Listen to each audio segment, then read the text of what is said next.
Alrighty, we are live again. You messed up the time for the 100th time in a row. I give up. I'm going to have to give it to you. Now, you're not going to give it to me. You, first of all, have a second computer in your office. It's just ridiculous to be doing everything on your main computer and then be like, oh, I have to get up and set the time on this other agree. computer. So figure it out or just wipe the computer. Dude, I'm not wiping the computer. That's ridiculous. Yesterday, I thought I had it figured out. Yesterday, Microsoft Edge, is that what it's called now? Microsoft Edge correctly set the time for yesterday's show, I believe. I watch everyone say yesterday was wrong too, but I thought yesterday was right. And I said it's Chrome and it's Firefox that are acting weird. Okay. And everything I've read on online says that the browsers pull the time from Windows. Windows says I'm on Atlantic time, which is the correct time, and we do not have daylight savings. So in my computer, on the bottom, it says the right time. It says it's 8 o'clock right now. Well, your computer does other weird things where you will pick a time, and then right when you hit save, you will watch the chime change. It does that on Chrome and on Firefox, but it didn't do that on Edge. Okay. But then when I go back and hit edit again, the time will say 9 p.m. is the default. Well, what happened tonight? Because usually it's off by hours because it seems like there's a time zone confusion. Tonight, somehow you were wrong by just 15 minutes. You picked 7:45 instead of 8. How is that even possible? I don't know how it's off by it's usually off by a lot of hours. It'll say like 1 a.m. It'll be like tomorrow. And I'm like, even if my computer's off by one time zone or daylight savings, it should only be off by 1 hour, but I can't figure it out. At one point, I remember your computer chose a time that had already happened. It was like you made it at 5 p.m. and it said we were going to go live earlier that day at 1 p.m.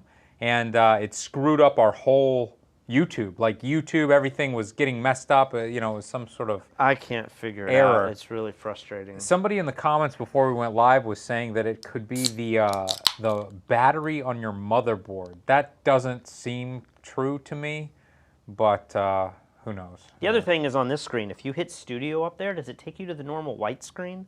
Yeah. Because I don't think I can ever get there. I have to go up to the little icon, go to our channel, hit the return. Well, I usually just hit studio. I just type in studio.youtube.com and it seems to work. The Nikonist 800 give us a super chat. Thanks, buddy. He had nothing to say though. You ready to get right into this first video here? Sure. Dr. Fauci seems to be changing his tune a little No, bit. someone's changing their tune? Just a little bit. Let's see here. You know, there's a growing debate, Dr. Fauci, in this country about the pace and progress of reopening. And I'd like to read you today a tweet from the former CEO of Goldman Sachs, Lloyd Blankfein, and get your reaction to it if I could. He tweeted a little bit earlier today, quote, "Hospitals are not overwhelmed. Most of us will be exposed anyway since we can't sequester until there's a vaccine. And we know which groups need protection from the worst outcomes. Is the public health benefit from broad lockdowns at this point worth such extreme damage to livelihoods? There are also people who argue for herd immunity. How do you address what Mr. Blankfein is saying today and what others have said in the past days, that it's just time to open this country up, Dr. Fauci, and protect the most vulnerable?" Well, A, I have no disagreement. We must protect the most vulnerable. And B, yes, depending upon the dynamics of the infection in the particular state, city, region, county that you're in, we certainly want to, in a cautious way, reopening. We can't stay locked down for such a considerable period of time that you might do irreparable damage and have unintended consequences, including consequences for health. And it's for that reason why the guidelines are being put forth so that the states and the cities can start to re-enter and reopen. So we are enthusiastic about reopening. And I think we can do it in a pace that would be reasonable and that would get us back as a society from a morale standpoint, as well as the economy. I don't want people to think that any of us feel that staying locked down for a prolonged period of time is the way to go. We had to do that when we had the explosion of cases, but now is the time, depending upon where you are and what your situation is to begin to seriously looking at reopening the economy, reopening the country to try and get back to some degree of normal. I'm totally in favor of that, if done in the proper way, in the appropriate setting. Is he really changing his opinion here? I mean, they did release their guidelines weeks ago for reopening. So Is anything that he's saying right now that different? I don't feel like it is. I just kind of played reactionary to your big statement. It seems like we have to reopen, right? Eventually. Yeah. Having everyone locked in, like a lot of people act like being locked into your house is the answer to this solution. I think a few days ago I said perhaps this is just us rebuying back time when we didn't lock down and control the spread of the virus, mainly with knowledge, back in March. If we knew in March, maybe even people are arguing in February, if we would have told all citizens, you need to wear the mask, you need to wash your hands, we're going to cancel all the flights coming into our country, we're going to shut down all the beaches, we're going to put 25% capacity in restaurants. Like if we did all of those things that we're doing now, back in February, maybe we never needed a lockdown at all. Well, that seems to be exactly what Sweden did, right? Yeah, but it feels like nobody says this in the media that way. At least I haven't seen it explained the way that I just explained it. The way they sell it in the media is they make people believe that we all have to stay in our homes and lock down and stay away from everyone and quarantine like we're doing in Puerto Rico, and then the virus will like magically go away. And the reason I think that's the way people believe it is because I'm seeing the reactions of so many people in the United States. Everyone seems to be acting like we're over it. It's good. It wasn't that bad. I know. We stayed in It's for so 2 weird. months, and now we can get on with life. And I'm like, I don't think that's the point of the lockdown. I think the point of the lockdown was to lower all of the cases because we weren't prepared the first time. We had this big bloom of cases, and now we need to be very careful. We need to be washing our hands. We need to wear the masks. We need to social distance. We need to do all these other things in a reasonable manner. And maybe now we can be like South Korea. Maybe we can be like Taiwan. Maybe we can be like maybe New Zealand. I mean, some of these countries that are doing a lot better, it seems like it's because they were more proactive earlier than the United States and other European countries. I don't think like the United States is the only one that acted a little slow. Well, New Zealand has eradicated it, right? I mean, we're not going to be New Zealand. That's not possible. And I don't know that New Zealand can be New Zealand and still function as a normal country with open borders. Maybe they can remain closed up for the next few months, but can they do that for the next few years? That seems unlikely. You would think not. I mean, I would imagine, what is New Zealand's main export? Wool? I don't know. Like rabbit fur? I don't know. I feel like tourism's got to be one, like their first or second most important moneymaker, right? I know. How are all of the swings and bungee jumping companies going to survive? They're all having to just do skydiving now. They're like, no bungee jumps. You just have to jump out of a plane. Yeah, but like, you think the locals are doing that enough? No. Yeah, they're no good. Now, Robert, he donated £2 so that Patrick could buy a new stopwatch, and actually, It's not the watch. I know what time it is. And apparently not. Well, people are arguing on here that in Atlantic time right now it's 9 o'clock, and this is where it gets really confusing. We are on Atlantic time, but we are on Atlantic time standard, where I believe the rest of, I don't know who else is in Atlantic time, maybe some of South America, like South America or something, but other countries that are on Atlantic time are on daylight savings Atlantic time. Wait. So maybe I'm about to learn something here. Are we in another time zone because we are further east than the east coast of the United Yes. States? So we actually are an hour different. But the only reason that 6 months out of the year we're the same Just 'cause time, of daylight savings time. we don't follow daylight savings. I did not know that. I thought that we were on the same, like I thought it was called something different, but I thought it was the same time, but we didn't I just follow looked it up. daylight savings. I looked it up just now, and I looked it up a few days ago. Puerto Rico is in Atlantic time zone. Yeah, I knew that. But we are in Atlantic time zone without ever observing daylight savings. So in the spring, you spring forward, right? Okay. So Eastern time is an hour later than it normally is in the fall. So right now we are on the same time as Eastern time because Eastern time is an hour ahead from where it normally is.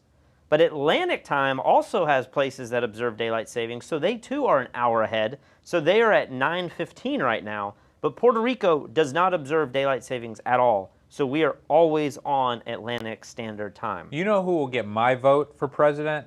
Anyone who will abolish daylight savings time. Anyone who's like, guys, this is stupid. There's no purpose to doing this. If we like the time because we want it to get darker later, then fine, that's the new time, but we're sticking to it. So I was talking to some guy in China, and he was saying all of China is on a single time. They don't have time zones in China. Really? Yeah. Interesting. Robert says, from the UK, watching Kaylee, how do you pronounce her name? I give up. I don't know. McAnany?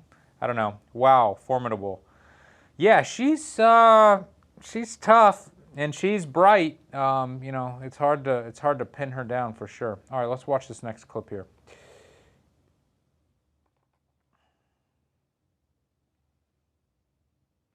China's been ruled by a brutal authoritarian regime, a communist regime, since 1949. For several decades, we thought the regime would become more like us through trade, scientific exchanges, diplomatic outreach, letting them in the WTO as a developing nation. That didn't happen. We greatly underestimated the degree to which Beijing is ideologically and politically hostile to free nations. Second point, on the bigger picture. The Chinese Communist Party's response to the COVID-19 outbreak in Wuhan have accelerated our more realistic understanding of communist China. The party chose to destroy live virus samples instead of sharing them or asking us to help secure them. The Chinese Communist Party chose to threaten Australia with economic retribution for the simple act of asking for an independent inquiry into the origins of the virus. It's not right. We stand with Australia and the more than 120 nations now who have taken up the American call for an inquiry to the origins of the virus so we can understand what went wrong and save lives now and in the future. Would the American government allow foreign nations to come in and double check our military and scientists and all that? It's a good question. I don't know. You would hope so, but I don't know. When was something big like this? Like have we had a nuclear spill, or have we had, you know, the BP oil in the Gulf of Mexico? That was like international waters, right?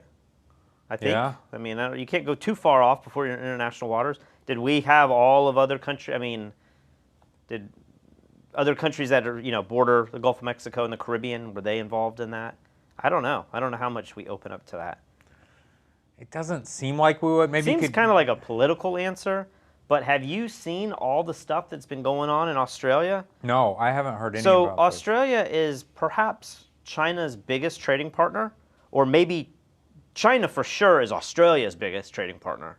But Okay. they're so close to each other. I mean, you know, it's just it's the favorite place for a lot of people in China and Asia to go vacation because it's the closest continent to them. All this crazy stuff. Wait.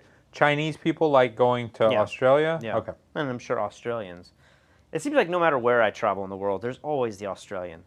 You go to Europe, you They go to are the well hostel, traveled. and you're like, where are you from? Australia. And like, whoa. And they're like, I took off 2 months and I'm traveling the world. And I'm like, I'm very jealous of your lifestyle. Yeah. But yeah, I have a couple news stories here about what's going on in Australia because I don't keep up with Australian news. Somebody tipped us off yesterday and said, hey, all these crazy tariffs are being implemented on Australia's trade with China because China is upset that Australia, like many other countries, are asking for an outside investigation of what actually happened. And China is trying to now pick fights, it seems like, with these, I would say smaller countries, but countries that don't have the pull that the EU and America has.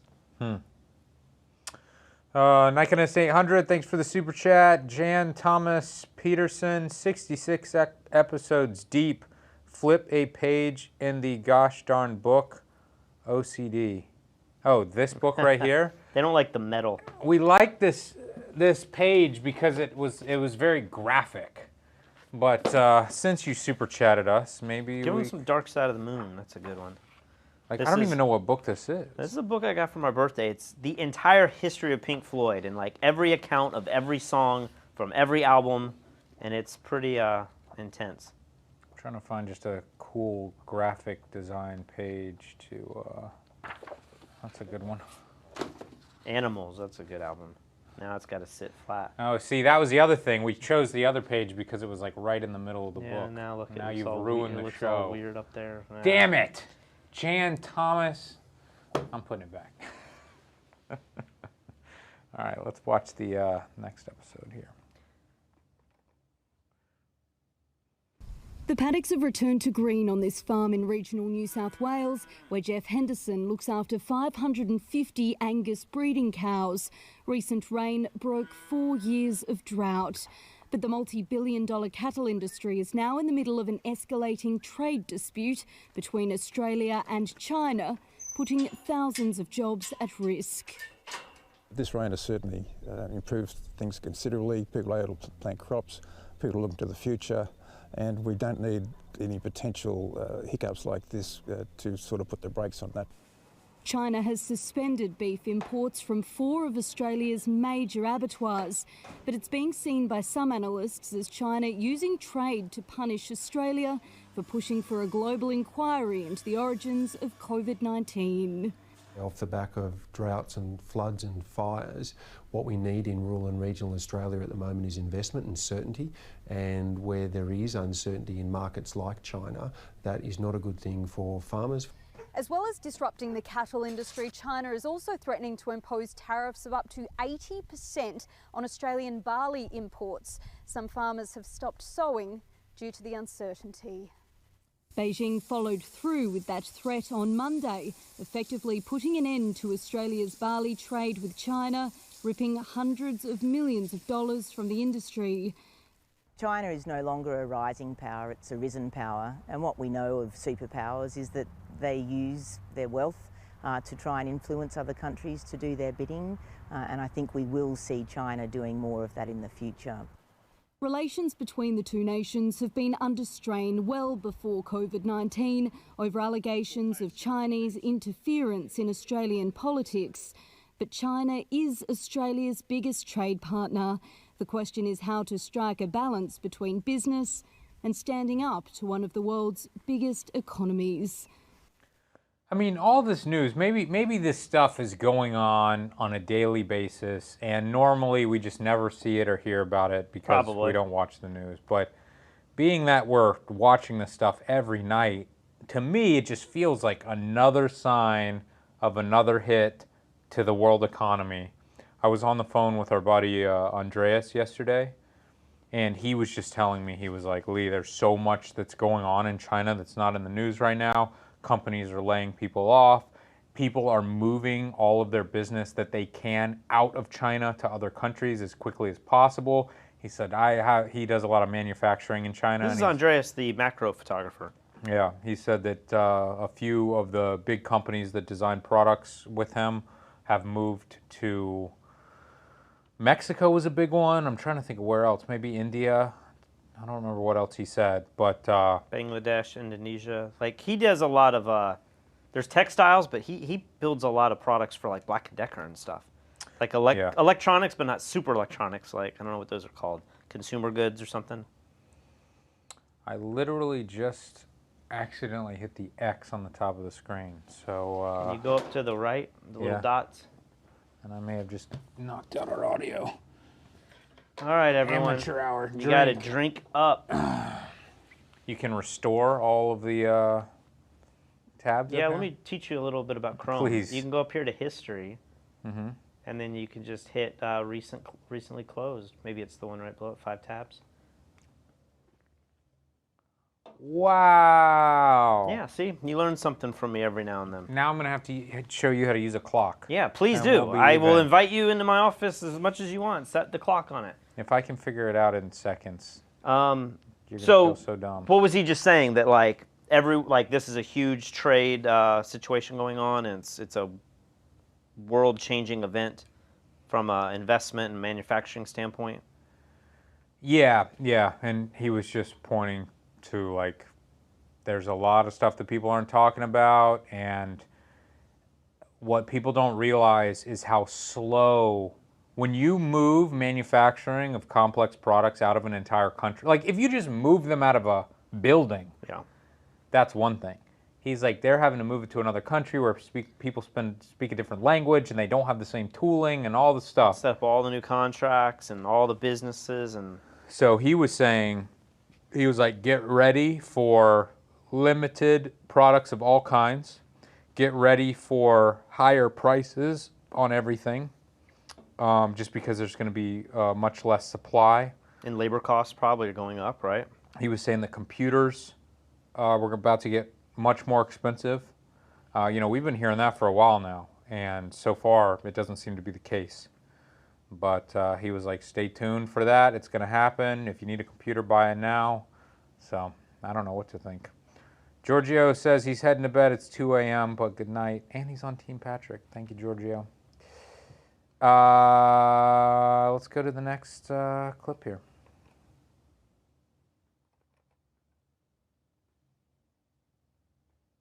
Coal exporters could be the next industry to take a hit as trade tensions with China escalate.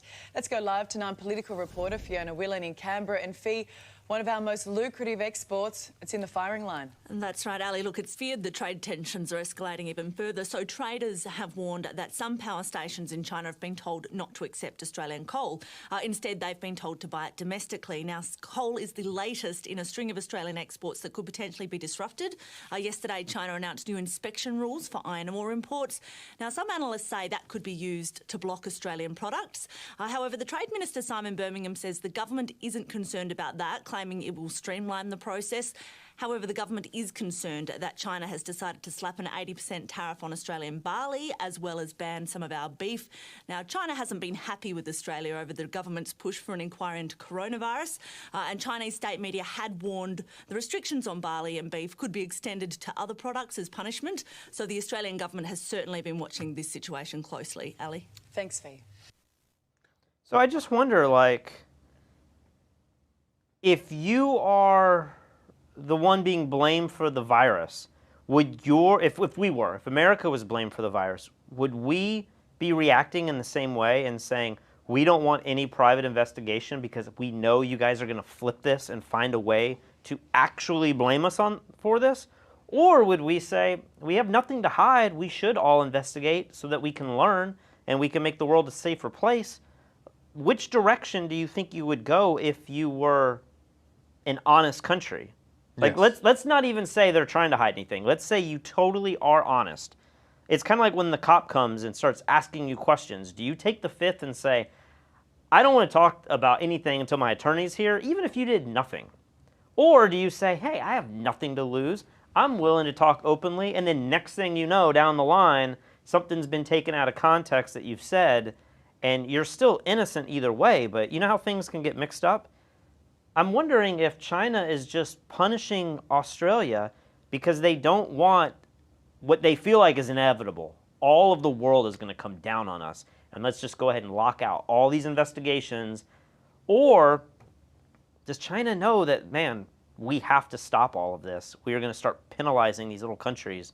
I say little country. We look at Australia as a little country. I don't know what their mass GDP is. I'm sure Australia is a pretty big player in that part of the world, but they've been fighting with us over tariffs for the last couple of years with Trump. It's so weird to arbitrarily choose beef and barley. I mean, what in the world? Why it must be one of their top exports, I would imagine. Okay, and just 80%. In coal, I mean, that's the next one. Those are all probably huge in Australia. All right, moving on. Boris Johnson looks into ban Huawei. Haven't seen this either.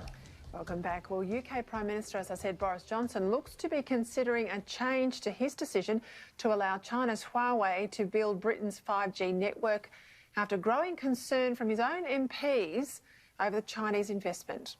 Absolutely right to be concerned about investment. We've talked a lot about the way leaders look.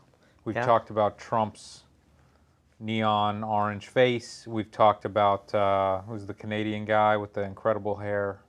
Yeah. This is outrageous. Every time I see this guy, I mean, he looks like He took balloons and just went like... Yes, but this is what I looked like through college, who didn't care at all about my appearance. I'd wake up after sleeping for 14 hours. I'd go to class looking like this. Put some mousse in there or something, some product. Something.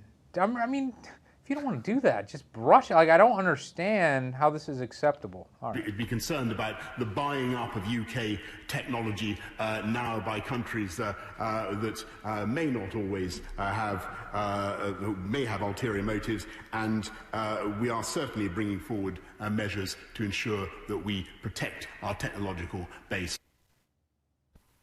It does make me want to get a brush out and get to that hair. I tell you what, it's time for our international panel, though. Joining me now, former Senator Cory Bernardi in Adelaide. I don't think I even and the listened Daily to what Telegraph. they said. Okay, well... Or I have him in the next clip, but okay. It's interesting because the 5G comes back, and I don't mean in a conspiracy way.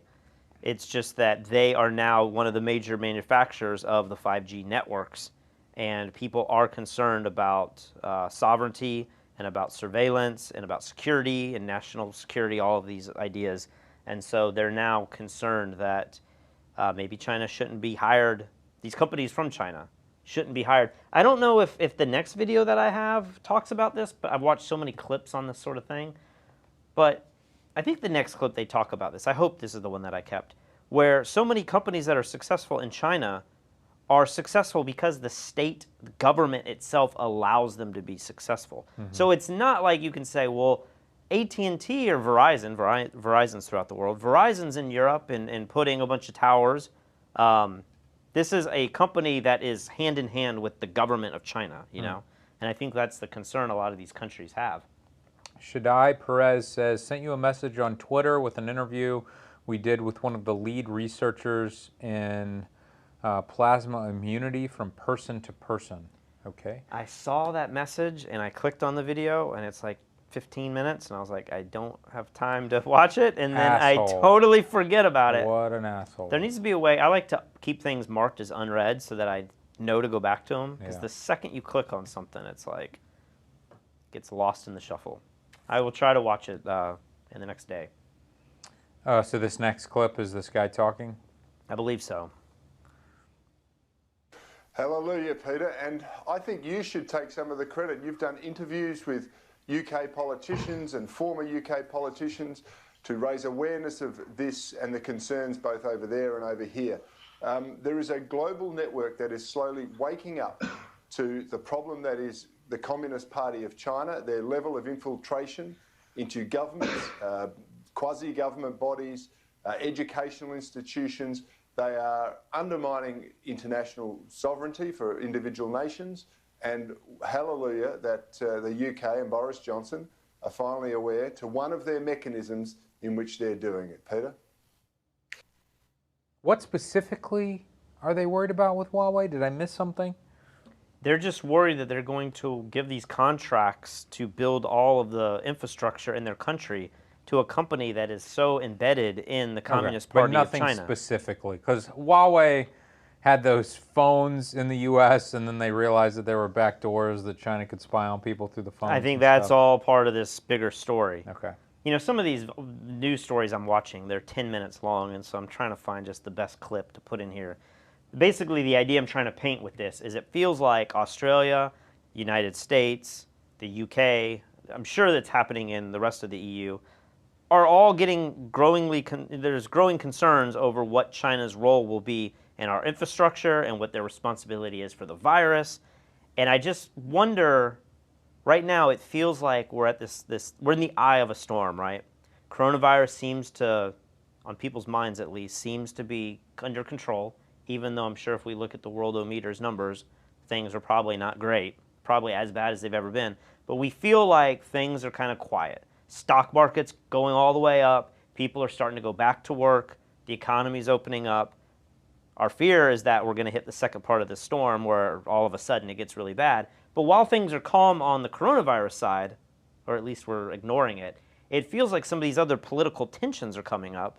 And I've been saying since the beginning of this, someone's going to have to pay for it. I don't think the United States is going to go to war with China. I think they're too much of a superpower. But I think like this might be where our conversation starts to change in the next month or two. Like, I don't know how long we're going to do the show, but I'm just hope not. It goes that long. I'm worried that we're going to start to see more and more things coming out where supply chains are cut and companies are leaving China, and now China's retaliating against us. Maybe things that we buy super cheap from China are not available anymore. And now the U.S. population not only is unemployed, not only has no money and is in debt, but some of the consumer goods that we're so used to buying at places like Walmart, maybe China now starts slapping tariffs on, and like this could escalate in a way that we haven't really talked about before with these trade deals. Yeah, I don't know. Maybe it wouldn't be called a tariff if you tax it on your end before it's shipped out. I don't know what that's called. Maybe that exists in some sort of tax.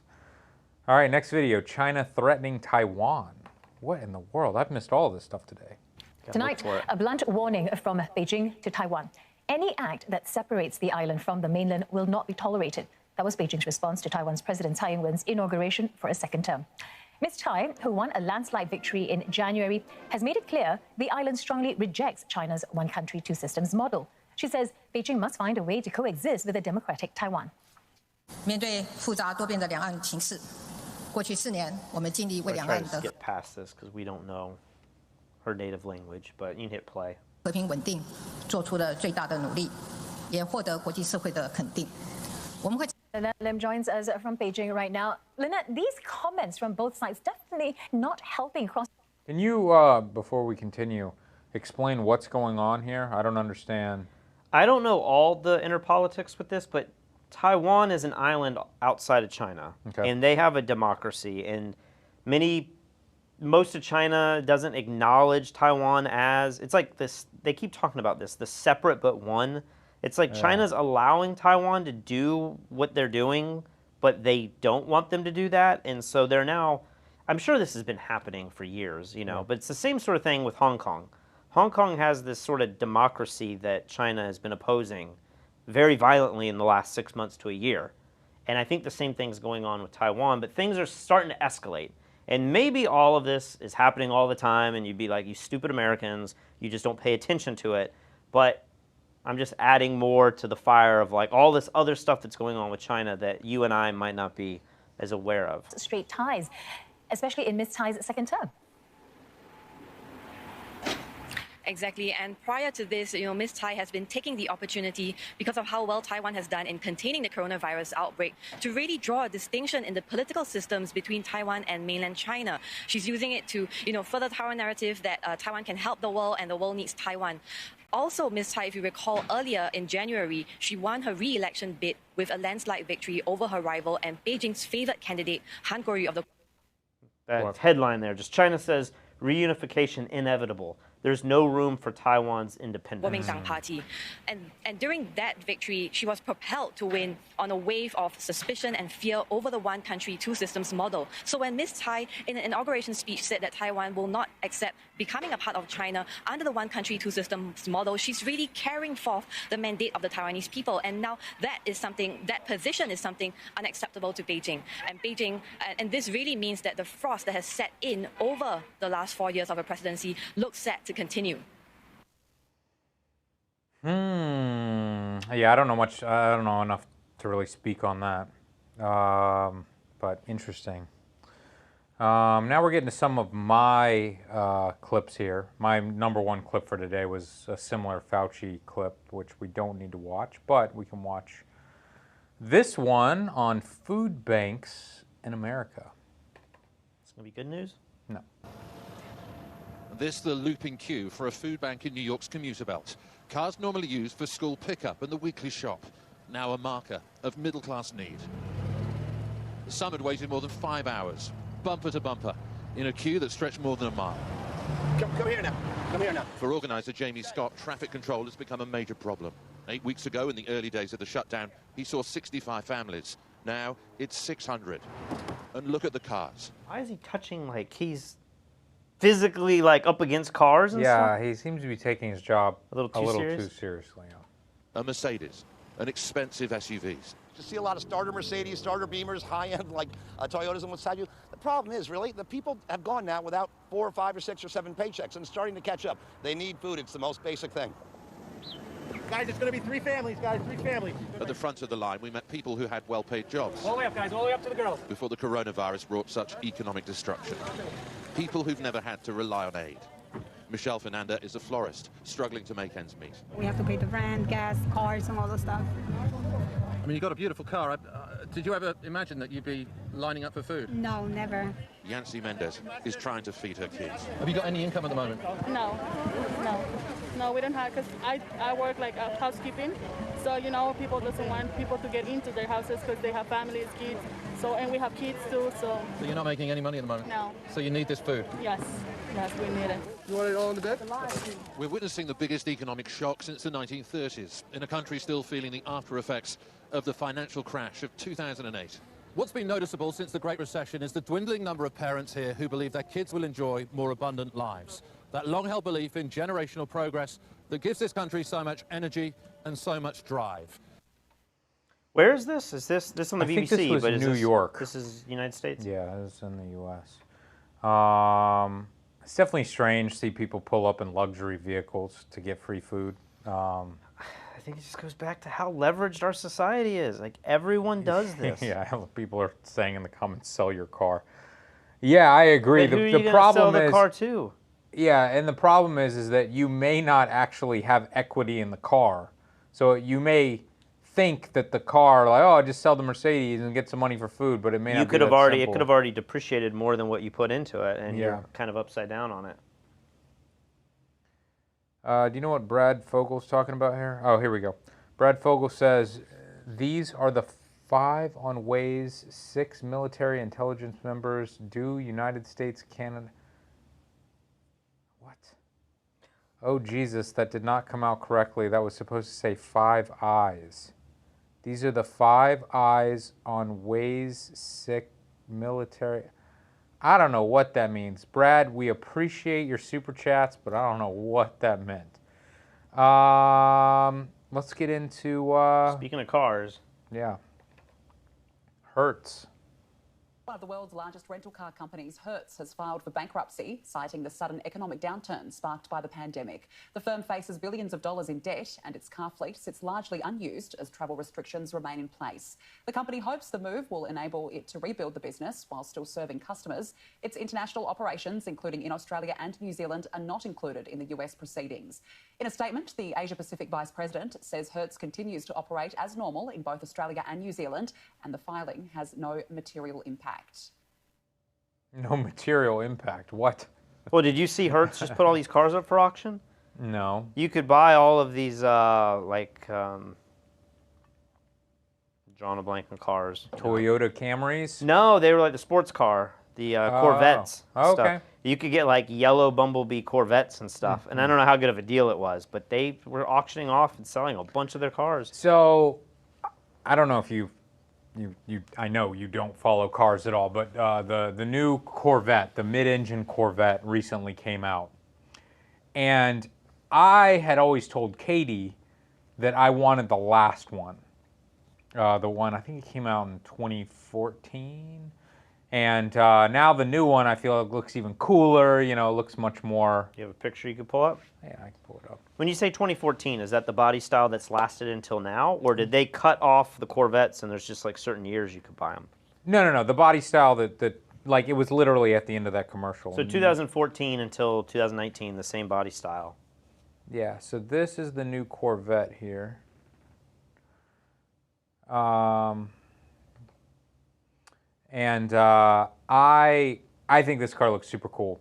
So I was like thinking maybe I should reserve one of these cars, and you know I could probably drive it for just a little bit and kind of get it out of my system, and then sell it. And maybe if I got it early enough, maybe I could even make some money because you know the demand is so high. Yeah, when these new cars come out, everybody wants them and everything. So I was playing golf with somebody in the neighborhood a few months ago, and he was like, did you hear that people who bought these $70,000 Corvettes are currently selling them for over $100,000 on the secondhand market before they even come out? So I came back home and I was like, Katie, I should have bought that damn car. Like I could have driven it and then I could have made money. Like it was the biggest mistake. How does that work? It's there's not a huge demand initially, or you could just be so early on the pre-order sell that you would get one. I think they were almost like selling their spot in line for pre-orders or something for tens of thousands of dollars. People wanted. So you wouldn't have even taken possession of it? Potentially not. Yeah, you could just. I don't exactly know, but they were just headlines, and who knows how true they are. But I recently read, I think maybe on Reddit, people who had purchased these to resell them, Yeah. and then they came out in the middle of the pandemic, and people were saying that they had to sell them at a loss, brand new. They bought them, and they took ownership. They didn't drive them, and then they couldn't sell them for what they just bought them for. Do you think they will go up eventually in a year, or they will drop in value? Because do years where new body styles come out, is that a desirable thing, or would you just get the 2021? When a new body style comes out of a car, there's usually a rush to get it for the first maybe 6 months. Yeah. And people are willing to pay a premium to be the Because first it's to the have first it. car on the road that looks new. Yeah, and then people lose interest after that. Derek says, what is the lag from you saying something and seeing a response in the chat? We're trying to do a live show here, so it's difficult for us to speak and read at the same time. Brad Fogel's back with another super chat. This I think time you got it right. A $50 super chat. Thank you very much, Brad. That's very kind of you. He says, Five Eyes nations of the military intelligence sharing cooperation. United States, Canada, United Kingdom, Australia, New Zealand. These are also the same countries who have major issues with Huawei becoming a telecommunications back-end network. Okay. That makes a little bit more sense. So it sounds like we are in some sort of pact or something. Yeah, with these other countries. So if a lot of countries that are not on that list. Like, I wouldn't have thought New Zealand would be all that big. And, like, where's France and Germany? Like, where's Germany's not on there? Yeah. There's no one in the EU. Yeah, not after the United Kingdom left. The one thing I wanted to bring up, and I don't know exactly how this works, but Hertz has subsidiaries, Thrifty Car, Dollar Rental, and Advantage. So when you go to the airport and you see all those other companies, in many cases, they're all the same company. So Yeah, that's by very Hertz declaring bankruptcy, and you got to keep in mind, this is, I think, Chapter 11, so it means they're going to fire everybody, sell a bunch of inventory, restructure. Hertz isn't going anywhere, but we'll have to see what happens. But, a lot of these companies, they're not declaring Chapter 7 yet. They're not gone and then liquidated completely, and then somebody else buys the name. Although I imagine that would happen with some of these companies like JCPenney's and J. Crew. Like, J. Crew's not going anywhere. That's too popular of a name. But maybe they're going through bankruptcy restructuring. Like I said, I mean, no name brand is more popular than Kodak, and they certainly went totally bankrupt. All right, speaking of the UK.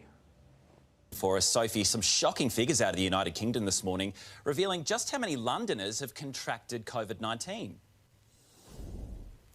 Yeah, the government says its antibody testing shows that 17% of Londoners have had COVID. Is she wearing our microphone right there? She's definitely got our mic clip. But is that our same Sennheiser mic? I don't know. It looks like it could be maybe a little bigger than ours. We've got the foam on our COVID-19 and have now developed antibodies for it. They've also announced a new COVID-19 test which delivers results in just 20 minutes, so the samples don't have to be sent off to a lab. And from next week, 10 million antibody tests will be rolled out across the UK. Health workers will be tested first. We're also getting a little idea of what travel and flying will look like post-COVID-19 from the European Aviation Safety Authority. And gone will be the days of those beautiful Love Actually reunions in the terminals. The meet and greets will have to take place outside the airport, and only those flying will be allowed inside the terminals. Face masks will be mandatory. I guess we were going to expect that, except for kids under the age of 6. Once you're on board, food services will definitely be scaled back. You also won't be able to buy duty-free on board the flights. It will also be harder to go to the toilet. There will be a toilet dedicated just for the cabin crew. For the rest of us, well, we're not going to be able to line up because of social distancing measures. So how you can't line up for social distancing, but you can sit in the same cabin with everyone right next to people? I mean, what the hell? I guess the argument is if you're on that aisle seat, you know how a fourth person standing next to you. But that seems so insignificant, right? Yeah, it's their butt. Maybe you can get it through farts, though. Didn't we talk about that a month ago? That maybe fecal matter? Yeah, but maybe we need to start making like butt masks. I think she had one final little audio clip. yeah, I don't really know what the answer is other than maybe just hold it for the flight. That will. So you're just going to hold it. Sounds good. One thing that was interesting is, and if you're in Europe, I'd like to know this. She said, gone are the days that you'll be able to say hey and goodbye to your loved ones in the terminals. You can't do that in Europe, can you? You remember, like, you used before 9/11, you could go to the gate and like wave people and stuff, but like, are they? What does the terminal maybe mean? like you can't even go through the sliding glass doors. You can't go into the airport at all. Maybe that's what she meant. Yeah, I don't know what the definition of terminal is, but yeah, I don't know anywhere in the world that you're allowed to get through security without a ticket. Yeah. So I don't know. We have been talking. I see somebody here says, yeah, Lee, WTF, I refuse to fly. Yeah, I mean, I keep going back and forth like I have been for the last 2 months about how dangerous is this in my mind. And I think a couple days ago we showed the picture of that bodybuilder looking dude who was on a tube for 6 weeks, and then he looked, you know, skinnier than me at the end. It was crazy how much his body declined. I was reading on Reddit as well. There's some Reddit post where they are having stories from people who are under the age of 40 and must be healthy without pre-existing conditions to comment or something. That was the point of this thread. And to just talk about your experience. And a lot of these people's experiences is horrifying. This one guy was 26 and he's like, I got it in January. I am not recovered yet. He kept feeling like he was just getting sicker and sicker, and he doesn't feel back to normal yet, and he has trouble breathing and stuff. And so when you read that stuff, it's really scary. This to me is my argument against your idea of, I just want to get it, I want to move on, I want to live my life. I think you were telling a story about your dad was saying this, like, God died from something, I'm just going to live my life, and like, I'm ready to get back to normal. But my thought is, if this will be completely over in a year from now. Why? Just because in a year, enough people will get it, or we'll come up with a cure, or we'll have a vaccine, or we'll have these other drugs that you could take that, there'll just be so much more knowledge out there. If in a year, coronavirus now is completely tapered off, we've gone through the 2 or 3 big outbreaks if those are to happen. I don't think this is mutating enough like influenza to where we think this is going to be a yearly thing. It's probably going to be like SARS-1 where it's a big epidemic, pandemic, and then it's gone. You don't have SARS-1, you know, and affecting people now. But I just think, like, why? Why is that the case? Why? Yeah. Because it's just completely eradicated from the population. How? Everybody has it, dies, and we protect everybody. We put all the stuff in place, the masks and self-quarantining and the distancing, and then it just naturally, when the last person has it, like, I would imagine nobody in the world has SARS-1 right now. It's probably like in a lab. It's like but isn't that because it's not nearly as infectious? I mean, it just that's part of it. Okay, but if this is way more infectious, then why would this die out? Because you could eventually get it to where nobody has it. Now, I don't know how high the R value has to be to where that's impossible statistically, but there's a balancing point where it should just die out on its own, or it mutates enough to where it's not nearly as infectious, it's not nearly as deadly. Like, it could mutate to a weaker version that will eventually die out. It could, but it seems crazy to base your entire life on that. To say, I'm not going to see my parents again until the virus mutates into a weaker strain. But this, you know, these viruses don't kill people for decades. I mean, some do. AIDS does. AIDS is the worst virus we've ever seen as a humanity. But, you know, luckily it's spread through, you know, sexual relations. Wait. I mean, that's not true, is it? It's not nearly as bad as the Black Plague and stuff like that, right? I mean, it's so small compared to that stuff. Maybe it's the worst of our lifetime. Yeah, that's probably fair. But all I'm saying is, why, like, how, I just feel like, why wouldn't you just hunker down for a year or 6 months? I'm saying, like, 3 to 6 months from now, I'm not planning on doing a whole lot. I mean, you kind of are. What do you mean I'm I mean, we were literally talking about getting on flights and going to Yosemite in a month from now.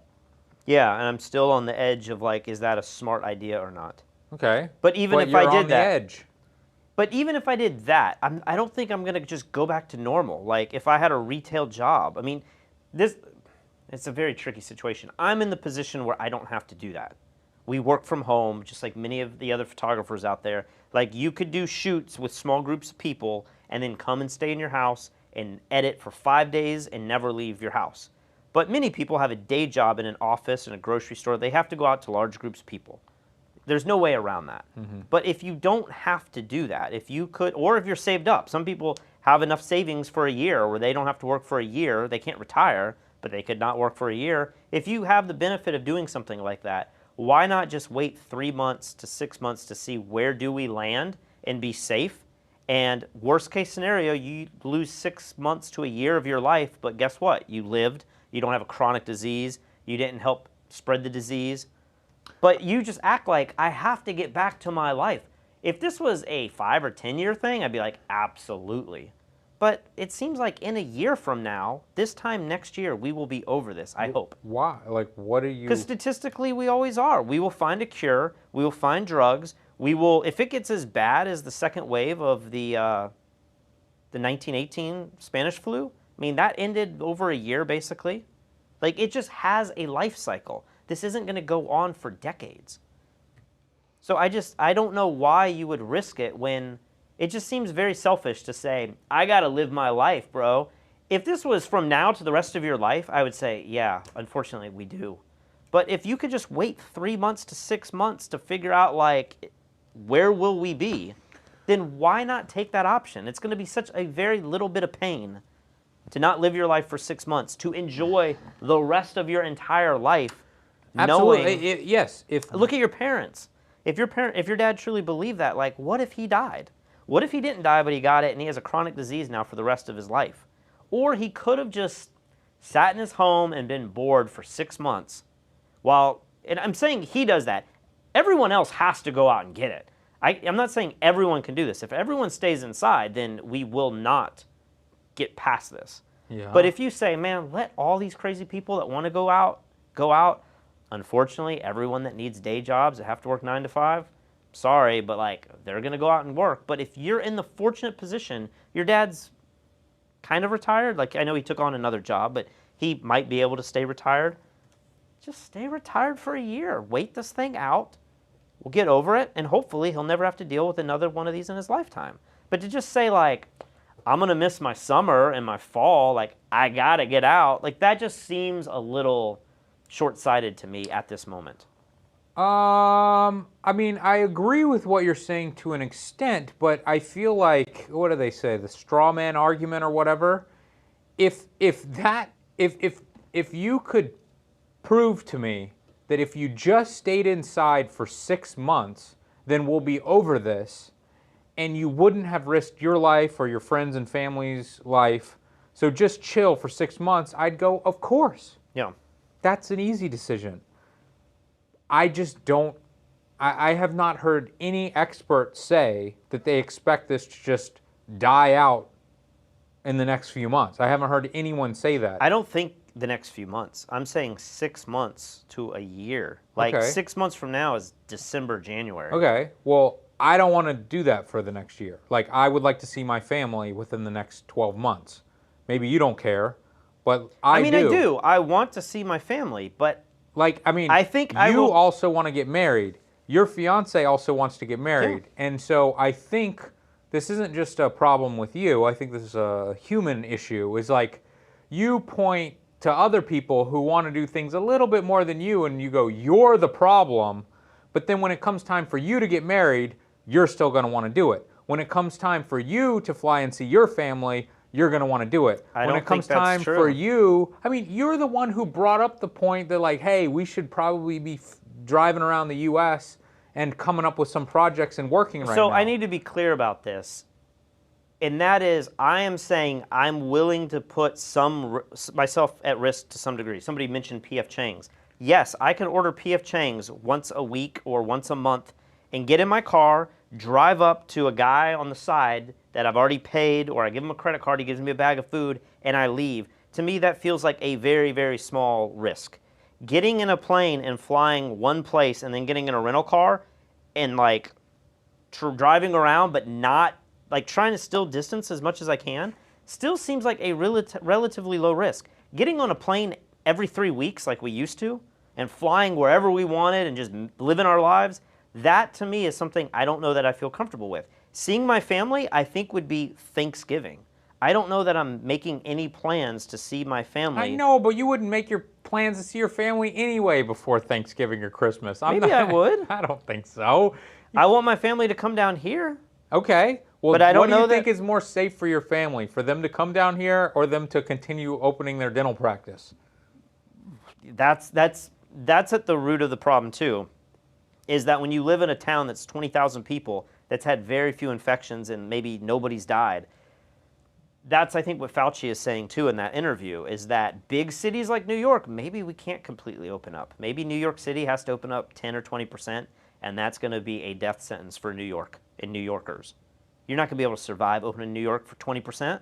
But maybe in a little rural town that has 20,000 people, maybe you could open up to 90 or 100%, and guess what? That little population isn't infected by outsider people, but just because nobody goes to those populations. And maybe they are safer. I don't know what the answer is, but I think you have to look at this from a personal perspective and say, what are you willing to do? And I'm willing to take a few risks.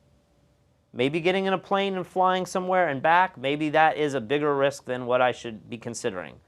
But I don't think I would be doing that all the time. I'm certainly not going to go to Europe and jump on planes and trains and hostels and live the life that we used to live. Sure, I agree with that. I don't want to live the life that I used to live at this very moment. I don't think I'm going to go to like poker games. I don't think I'm going to go to bars and just listen to live music. I don't even think there's going to be live music, but if there is, I'm not going to go like hang out at bars and like do all the things that I used to do. I might go to the grocery store. I might go to P.F. Chang's. I might still go to the beach, but I'm not interacting with anyone outside his house. But here's my argument, and Darren Hong says that he's team lead today. No boy. I'm winning people over to my side here. My argument is that all those things that you just named, you don't do anyway. Like, you hardly ever play poker with the guys. You don't go to the beach and congregate with people. You're not going and hanging out at bars. So it's easy for you to just say, I'm being very safe by just doing these things that I deem safe. But in reality, those are just the things that you want to do. So if you want to go on a flight, you're going to make the argument that I'm only going on one flight and I'm going to wear the mask. So that's totally safe. Oh, when I get on the flight, I would be like doing crazy stuff. I think I'd be double masked. I'd be wiping everything down. And maybe I would even, I was talking, like, I don't know how you do this. Maybe somebody out there knows. You hear of like obese people. They buy the second seat. And I'm like, how does that really work? Because when you check in, you have to show an ID. And can you check in with 2 seats? I looked into this at one time because I could potentially buy the seat next to me. I mean, that'd be an expensive flight, but like, I don't know how much of a difference that makes when you're in a plane. But like, I would probably go an extreme route and say, yeah, I'm going to be all masked and wipe everything down, and I'm going to be miserable for that flight, but I'm willing to do that if I'm going to fly. But I'm not going back to normal. But then once we get off the flight, you're going to get in a cab or you're going to get in a rental car where some guy just drove in, and you're going to drive to a restaurant and you're going to eat there, and then you're going to drive to a hotel room. Of course, you have to stay in a hotel room. And somebody was just in there right before you got in there. Oh, I would if we did this other trip you're talking about. If we went back to like Charleston or something, I wouldn't do any of that. Sure, if we went back to Charleston. But the truth is when we go back to Charleston, maybe you'll stay inside for a little bit, and everyone in Charleston's just going to be living their life. And all your friends are going to be like, hey, let's go to the restaurant. My argument, though, and this is why I have a stipulation on the time period, I think in 2 or 3 months we're going to see what happens. And if everyone just goes out into public like normal, maybe the first week or month I'm hearing Charleston's got like 20% of people wearing masks. So I think Charleston's we're going to know soon there. But some of these other places like New York, I'm sure they're all wearing masks when they go out. But then after a month or two, maybe they start like 50% are wearing masks now. We will know a lot, I think, in 2 or 3 months from now. That's why these journals are so interesting. 23rd, the end of May. Why would Let's it take find out 2 or 3 months? Shouldn't it take 2 weeks? Once things open up, shouldn't it be 2 weeks? And we should see the worldometers and see how we're doing. the new infection rate's still really high, so maybe it's going to pop really, really quickly. I would like to think that this lockdown that the whole country's gone to has put us way back into February territory, and it's going to take a long time to get back where we are, especially if everyone's now being super safe and there's all these things in place. I think that's the goal. But I'm just saying we will know soon, and I feel like my thought process is let me not go out. And you say I don't go out. I don't go out here in Puerto Rico, but when I'm in the States, I'm out till 2 going to the bars and seeing live music. And that's what I think. All the time. That's what I think. I think that if you were in Charleston, it'd be a lot harder. You wouldn't be acting like this. I think that this is a psychological thing. On one side here in Puerto Rico, I feel like maybe we're a little too afraid of it because we've been locked down so hard. And then everybody I know in the States, friends and family, I feel like they're on the other end and they're not scared enough maybe. And they don't want to do anything. They don't want to wear masks. They don't want to change any aspect of their lives. Maybe that's sickness on the other end. I don't know. But I'm not sure what the answer is. But people are saying I'm so scared. I'm not really that scared. Like the inner being of me isn't like scared. I'm just worried that psychologically we as humans have all like felt like we're over this virus. Something that many people were definitely scared about 2 months ago. Suddenly now we need to get back to work. And I don't know that we know the numbers yet. There's a doctor. We have learned that it's not as deadly as we thought it could be 2 months ago. The mortality rate seems to be lower. Yes. And people in our age group are relatively, like it's almost near impossible for somebody below the age of 50 to die of COVID. Statistically speaking, it's a very, very low number. Yeah. But I don't know that I'm scared. I'm just saying if I'm in a position where my job is producing content in the way that we've been doing it here, I just feel like I'll just hunker down a little bit and be a little safe and come up with other ways to... We've hunkered down. We're going on 3 months of hunkering down. It's wild to me that you would be willing to do it for potentially another 9 months. I just don't think it'd be that hard. For me, maybe it's like... That's my point. If we have like some people come in every week and we do shoots with models and and we do some landscape photographs and we do the same stuff we've been doing, I think having one person in here isn't that risky. But like going out, why wouldn't that be that risky? Because it's one Mike Kelly wants to come here in the next week or two. He's going to have to do who knows how many flights and connections. He's going to come in contact with thousands of people. Why would he be safe? He's a higher risk. We should be more concerned about him flying. Okay. But if we just have somebody on this island come in here and model for us and we come up with a photo shoot concept, that just seems like such a low risk compared to I know, but I'm talking about Mike salsa Kelly. dancing with 20 people or more and you're trading partners. I would be like, I'm not going to do salsa dancing. Okay, but why would you be okay with Mike Kelly living in the house? I probably would be a little nervous with that. Okay, I mean, so are you going to tell him not to come? It's still just one person. Like, you have to take numbers into account with all of this. But is it one person, or is it the amount of people that one person has just been in contact with that you should be afraid of? I mean, there's an element of that, too. I mean, if there's 100 people here who have lived in the neighborhood and been on lockdown for 2.5 months now, and they're like, we've just been living inside and going to the grocery store once a week, or there's Mike Kelly, who just traveled back and forth from the East Coast to West Coast 3 times before coming here. He seems like he would be a higher risk person. Like the highest risk person. But you want him to come here. We need to get some work done. So I think in your mind, you're doing the mental gymnastics and you're going to be like, it's fine. It's just one person. I mean, there is some mental gymnastics to some degree. But I think if you go to a bar where there's 60 people at any given moment, hundreds of people throughout the day, and they're all coming in, touching the bar, they're going to the bathroom, like everyone's coughing in a tight space. I think that is, if you had 2 Mike Kellys in there who's just traveled, that's way worse, I think. I don't know. We could argue this till the moon turns blue, but it just seems... Is that a saying? I just made it one. I've never heard of that in my life. And somebody here is like, Patrick, you say to just stay inside, but what about us small business owners that got to go out? I understand. I know. Patrick's like, you guys die. No, but I mean, that's just life, though. It's life. It's like if you're privileged enough to where you work from home, you have it better than somebody who has to work in a grocery store and see a lot of people. If you work in an office space with a whole floor of people, You have it worse off than somebody who is a florist and just does floral arrangements at weddings and leaves before the wedding guests get there. Like, people have different susceptibilities to, you know, if you work at a daycare, like, I'm sorry, but like that job is a higher risk. My dad has one of the highest risk jobs. He's paid well for it, but that's his consequence, you know? If you're retired and you have $1 million in the bank and you're able to not have to work at all, you have a benefit. That's life.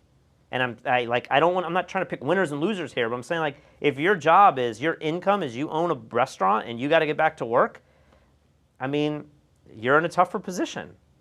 I don't know how else to say it, but like, that's the reality of it. I feel for you. I'm glad I'm not a person that has a job that's in a high risk situation, but I don't know that I'm going to go out there and put myself into high risk situations just because. Right. I think what you just said, people will probably take negatively, but I think what you're saying is you're in a position that you don't have to put yourself in a risky situation to make money. Therefore, why would you ruin that position that you're luckily in? Absolutely. By going to bars and blah, blah, blah. I mean, we were saying at the very beginning of this whole podcast 2 months ago, we were saying this might be the time for you to sit down and really look at your career and look at what are the other things that makes you happy, and is there a way for... Everyone right now is dealing with this whole work from home. So many businesses are saying, we don't need you to come in the office, you can work from home. That is a life-changing thing to happen to someone's life, you know? It's very redundant what I just said, but if you now get to work for a company from home, that's like the greatest thing ever. I mean, it could be a curse, but like, that's such a life-changing situation. Why not take it into your hands even more and say, you know what, I don't want to work for a company anymore. I want to start my own company. Like, you have the ability now to take this time. I mean, we're over it now. We're coming out of quarantine. But for 2 months, you had the time to figure out, what did you want to do with your life? Do you want to be working for somebody else? Do you want to be working in a public sector where you're having to deal with a lot of people? My dad was dealing with this. Does he want to go back to dentistry where his life is potentially at risk? Or does he want to retire right now? I mean, I feel like people should have a big responsibility on their shoulders. But he chose to go back to work. He did, and like, that's what he chose, but I don't know. I just keep going in circles here. I feel like we've just been bickering. Catch up with these super chats. How do I even begin to do that? Well, I'll do it for you. Patrick, if you had to change that angry hairless one with either Tony Northrup, Peter McKinnon, or Jared Polin, who would your new co-host be? I'd do the show by myself. Gotta be honest. It would just be me. I would just pipe in a new guest every day. That's how close we are. You tried to pull us apart, but our friendship is too close. Analysis paralysis is a real thing, someone says. What does that mean? I don't know, like maybe you look too deeply into things and you can just freak yourself out and not make any decision at all. Tristan says, once you've introduced flying into an enclosed environment with people from all over, your safety measures will have gone completely out the window. That's the way I feel too. That's the way I feel too. But I am willing to take measured risks. You may have caught me in a measured risk today. Your wife set you up for failure on that one. I did jiu-jitsu today for the first time in 2.5 months with 2 people who have been in this neighborhood for the entire 2.5 months who have not done anything. So I know they are clean. And they came over to our house for the last UFC fight. And you sat right next to them, so you breathed their air as well. But I was like, yeah, I'm not going to tell Patrick about it. Like, there's no reason to tell Patrick about it. And then Katie, when we were in the car today, she was like, so tell us, how is jiu-jitsu? I'm like, what? We literally just talked about not telling Patrick and Kristen, and then you brought it up the second we were in the car together. But it was fun. And I feel like that's a measured risk, you know, doing it with my entire class from people who I don't really know and new people coming and going. Maybe that's a risk I'm not currently willing to take. I personally am willing to take the risk of flying right now. I feel like, you know, pilots and stewardesses and people are flying all day, every day. They're surviving. I'm not that worried about it. You're right. You know, I wouldn't do everything. I wouldn't go back to the dance class we were doing before. But I the would do dance some class things. feels much lower risk than going to the jiu-jitsu gym in the town. I mean, you're going to have like 10 or 20 Maybe. people. To me, it might just be a numbers thing. Like that dance class that we were going to had so many people, and we were so packed in that room. Yeah. I mean, that feels. You hear the stories about the people getting in churches and people getting in choirs because they're singing and they're next to each other and stuff. Yeah.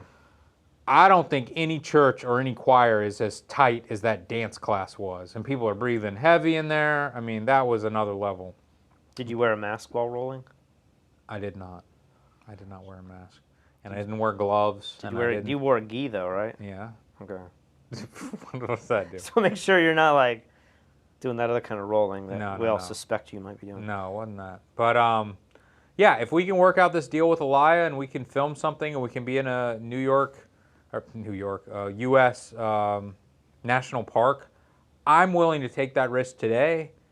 Now I just have to convince you to do it, and then I will mock you live on the air for being a hypocrite. All right, are you ready for the next clip? Oh, we still have more video. We do. Yeah, we gotta wrap this up. Good God, we've been going an hour and a half already. We've just been arguing. This is the stuff we normally do, and then you just happen to witness it. All right, we're going to burn through these real quick. So this next clip, I think we've talked about this for a few days. How do you know that when you see the new level of infections, how do you know that that has to do with a new outbreak or a second wave versus just more tests? I think test is the big variable here that we still have no concept on. Because you would think that the numbers are going to go exponentially higher as we get exponentially more testing done, right? I mean, Mike Kelly just got a test, and he's like, I'm going to get a test every week because I'm going back out and doing architectural photography. He's like, if I'm in someone's home, I should just go get tested every week because LA is doing the test. But it's not an antibody test. It's a test that just determines. I know, and what a waste that Mike Kelly, who thinks that he may have already had this in January, is doing a test every week when he could be immune. Mike Kelly needs to have the antibody test done first, and then he can decide if he wants to waste the other test or not. But anyway, this is a quick clip where this girl explains it a little bit better. It may be related to the reopening from the fact that in many of those states, how do you separate the cases that may be related to the reopening from the fact that in many of those states, there's just more testing, so you would expect to find more cases? How do you tease them apart? Yeah, so we look for that indicator of percent positive tests. So if you have a low percent positive test rate, which the WHO is recommending below 10%, then you know that you're testing enough to find those cases that, to find as many cases as possible, and that you're not just testing the sickest of the sick to find those cases, because that's when your positivity rate goes up.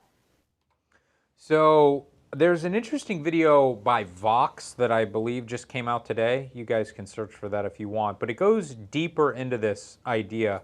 And the concept is that more testing is better, right? You can get a handle on things. But if you're only testing people who come into hospitals on their deathbeds, then you're not really learning anything because you're testing people that you already know pretty much have it. Yeah. So the goal is to get to a point, she mentioned it, where only 10% of the tests you're doing are coming back positive. And at that point, it shows you that you're doing enough tests to have a handle on everything. And at the moment, I think the US is still well above 10%, but countries like Taiwan and South Korea are below 1%. Yeah. Which is maybe even below 0.01%. Their numbers are insane.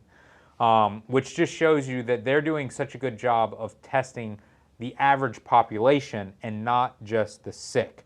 But can't you see how if the percentage went down to 0.0001%, that eventually you could get it to where like a handful of people have it, and once they die or get over it and become unable to spread it, that in that population, the virus will literally disappear?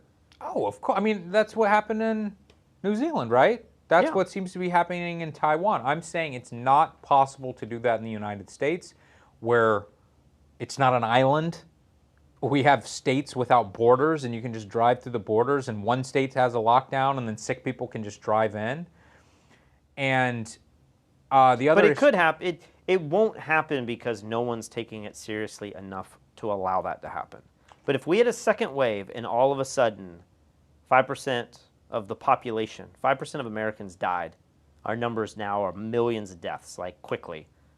People would be scared. It'd be like an act of God almost. People would be like, this is really bad. And I would imagine at that point, people would lock down enough and all the states would be on board. Everyone would be like, it's not happening here. And then we would be able to potentially beat it. But I just feel like at this moment, there's still people out there that think it's like the flu or it's not that big of a deal. And when that's the vibe going on in your country, like, you're not going to beat it. Maybe, but it also has to do with traveling. And we're going to get to businesses. Let's just go ahead and watch this clip. I mean, this is a great example. This is a great example of businesses taking this as seriously as they possibly can, and they cannot contain it. The Denver Public Health Department ordered that facility shut down after workers at that facility tested positive for coronavirus and inspectors couldn't get in to see what working conditions were like. That USPS shutdown in Colorado, which could have very large consequences, that comes just one day after we learned of an outbreak at a UPS facility in Tucson, Arizona. Union officials say at least 36 workers at that UPS facility have tested positive, and 3 of them are sick enough to have been admitted to intensive care units. There have been lots of cases at Amazon warehouse facilities across the country. Already 8 employees, all working at different Amazon warehouses across the country, have died from coronavirus. In Georgia, we've been keeping our eyes on a major outbreak at a nuclear power plant, of all places. More than 230 workers have been infected at a nuclear power plant. Officials in North Dakota have been grappling with a surge in cases at a wind turbine plant. Nothing about wind turbines specifically that put you more at risk for getting the virus, but if you work in a manufacturing environment that's elbow to elbow where you're closely confined with your other workers day after day, it's just as good as anywhere. More than 140 employees at that wind turbine plant have already been infected. So I just don't know that it's as easy as saying like, oh, if people just take it more seriously, we can eradicate it. I think there's levels of serious that we are not willing to do. We're not willing to solder people into their homes, you know, and let them starve to death in their apartments and stuff. Weld them shut. Whatever. Yeah, like they did in China. And it's a little easier in smaller countries and islands like Taiwan and New Zealand and stuff. We aren't going to shut down airports. You know, Puerto Rico wanted to shut down our airport here. And is it the FAA? Yeah. Said, like, they have control over that. And they said, no, we're not going to shut down. We're not going to lock people onto an island. Well, that's what just said, somebody just said this above, that was like, Trump said yesterday, I think, that he will not shut down if a second wave comes. Yeah. But we still have this debate in our country of, does he even have the right to do that? Right. He might be able to shut down the airports and international travel in, right. But there's still going to be a lot of governors who are not going to want to do what he says because it's Trump and they don't want to follow his rules. You know, I don't think Trump has any real say in whether or not our country locks down or not. I mean, he has a say, but it's not going to be the same thing that like China can do. Yeah, and one interesting thing that came out, I don't know that we touched on it, but Trump was very serious yesterday about opening up all of the churches. And he said, you know, many states have abortion clinics and liquor stores open, but not churches. And we need to open churches. And he said something about like he was going to mandate it or something. Again, I don't know that he has the right to do that. But at the same time, I'm sure it's constitutional that we do have the right to worship and stuff. So I don't exactly know what that means and how much power he has there. I don't know if the federal government can sue states. And, like, I don't know what that means. But of course, we've also shown that churches are an incredibly dangerous place with people congregating and singing. It seems to be. Well, in Charleston, we have one of the largest churches in the world, or in America at least. I think the largest one is in Birmingham, Alabama. Largest churches in the world? What? Yeah, Seacoast. Seacoast is one of the largest church. Like, they have so many campuses and groups of. Yeah, but it's not one building. No. Like, that one I think is Olstein, that dude, who's like in a stadium. Yeah, in a stadium. Right. But I'm saying, like, in terms of numbers of people that attend their church every week, I think Seacoast Church in Mount Pleasant is in all of their campuses, add all of their ministry together. I think it's in the top 10 churches in America. And Really? then there's another one that's in like North Carolina. You always see these stories about these like church leaders who have like these multi-million-dollar houses. Like, they have private jets and stuff, and they're always exposed. I would be interested to know, because Seacoast in Charleston just built like this another insane stadium type, not like stadium, but it holds like 5,000 people, you know, some huge amount on top of what they already had. I didn't know they built that. Oh, yeah. And so I'm wondering, is that all paid for? Do they have loans? What kind of debt are they in? Because are churches able to, what percentage of people are donating to the church when they don't go to the actual church? I would have to imagine most churches in America are dying of income. Yep. And if they don't own their businesses, are they all going to go bankrupt? And you think, well, maybe in a small church it's not a big deal, or a church that's been there for 100 years, they have their building covered. But some of these mega churches, I mean, they are building like crazy. And it's kind of, I mean, it never sits well with me. I always look at them like, dude, what is going on where they need to build? It's still nothing compared to old school churches, you know. I mean, the Vatican's probably the most incredible building I've ever been in my life. Oh, yeah. That feels like history, though, to me. When I go to these modern churches where they have all the projectors and they got the guy running the crane, it just feels like, man, this production, and our campus has grown so big that we need another 5,000 person seat. Like, that's the main campus, and then like right there is a 2,000 person one, and right there's it's so many people, and the traffic in Mount Pleasant on a Sunday, it's like you can't get around anywhere. I just wonder, it'd be interesting to like somehow find somebody on the inside of those financial groups and know how is their income doing, and because that's going to be their biggest pressure. They're going to have to say like, well, we need people to come back to church. I mean, that's a horrible place to be if you're like a person of faith. But you're like, we need people to be paying the bills here, so we got to invite our congregation back. Yeah. Like, that's a tricky place to be. But very tricky. And then speaking about people not being able to keep things under control, here's another clip from Brazil here. On Brazil's front line, the casualties are mounting horrifically. Tens of thousands of new cases every day. This intensive care unit, like most, full. What's striking is how young people are in here. Yeah, it's incredible. Because most of people is around 40 years old. 40. And some are in their 30s. Yes. The death toll is doubling so fast they can't dig the graves quickly enough. These are the most vulnerable, living in Latin America's most densely populated area. Their poverty turbocharging Brazil's death toll. People live here sometimes 6 or 7 to a room, so social distancing is impossible. And if they don't go out to work, they don't eat. You're worried, it's difficult. And they're scared. Most people don't wear masks, they can't get them. They've lost jobs, so they're fed by aid groups. In the center of Brazil's richest city, the newly jobless line up for food. Their president announced billions in aid, but he wants lockdowns to end and Brazil to get back to work. At a soccer stadium, a new field hospital, ready for the next wave. Brazil, say experts, still weeks away from its peak of infections. Weeks away. Yep. So it's funny.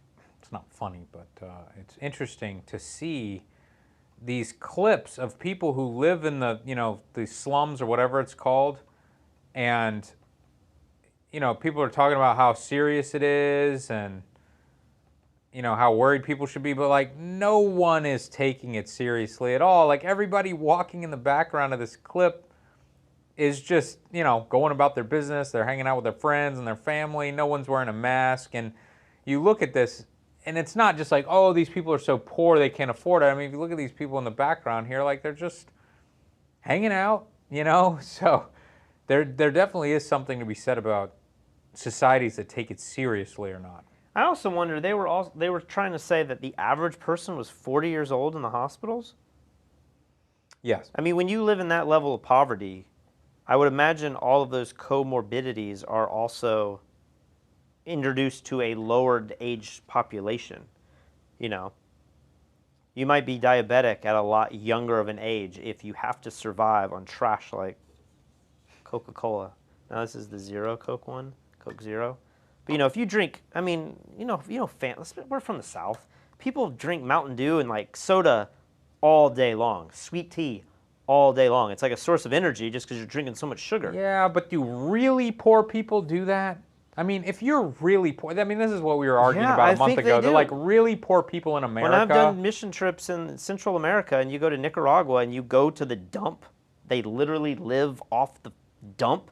But yet somehow they get their hands on Coca-Cola. Yeah, absolutely. Like, That's what the their main hell? drink. Why would they?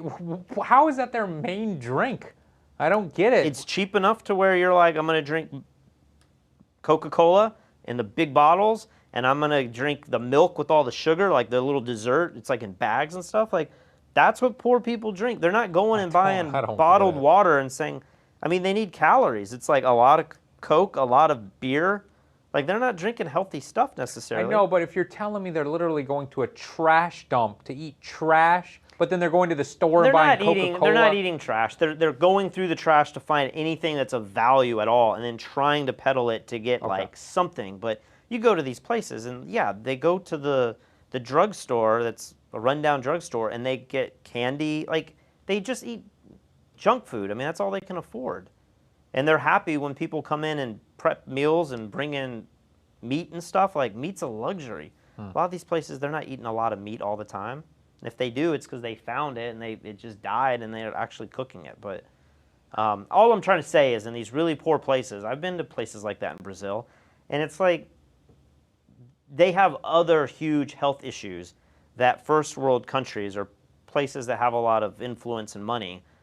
Our poorest people in America, in many cases, are still living the 1% of the world, you know? Sure. The guy on the street begging for change, as weird as it is for us to really comprehend that, he is much better off than a lot of the people around the world that are living in real poverty.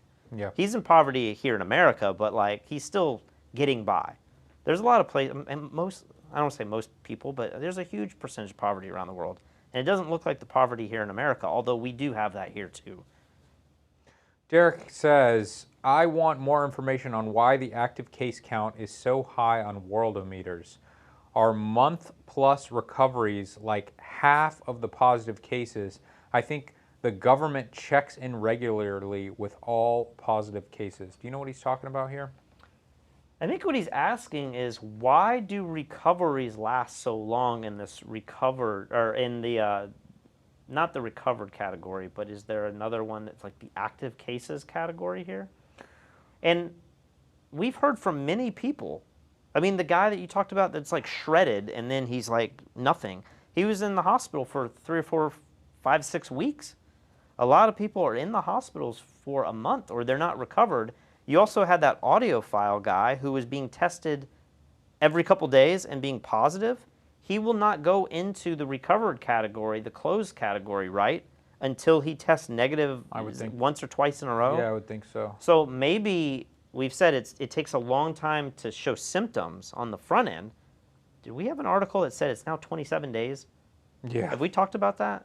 I know we've talked about that. Yeah, I but don't know. It's moved from 10 to 14 days to now 27 days is a reasonable time before you're asymptomatic. Yeah. But on the back end of it, it seems like it's taking a long time for people to get over this. And I don't know how long it's taken for them to test negative. And I assume that's what's being required to move into the closed cases, is a negative test. Well, you know, it would be really interesting. There's so many people who have to be going through these drive-through things like Mike Kelly, getting their nose swabbed. It comes in the mail and says, hey, you're positive for COVID. And then how do they ever get in contact with them again to get another test? Yeah. To put them on the recovered list? I mean, I could definitely see that number being way off. I think we finally wrapped up this show. 1 hour and 45 minutes. What are we doing? Is there anything else that you want to talk about? You want to argue about something? I leave a few notes on my phone, just Oh, boy. a few random things. We went out and got tacos today. Yes, we did. Did you think they were that? I mean, you're a vegetarian, so you didn't get any of the fun stuff. Yeah, I mean, it was okay, but in standard Puerto Rican fashion, it was like they got everyone's order wrong, which is, we've talked about this in a few videos, that you have to completely change your expectation of dining when you go out here. And I just kind of look at the whole experience as just like an entertainment in itself. And well, they kind of messed up mine, but it wasn't too bad. They like gave me your thing, I think. Katie, they didn't even bring her what she ordered. Then you guys ordered something. We got like beef empanadas, and it was chicken empanadas. Like that was wrong. And then you ordered some nacho thing, and that was wrong. What's incredibly frustrating is that when you get food to go, especially if you're getting it for 4 people, it's very difficult to check it. Yeah. But in this case, we got the food there and we ate it in the car. So we found all of the mistakes immediately. And then Katie's food never even came, and we had to tell them to cook her food. Do you feel bad when you correct them and it's like adding more?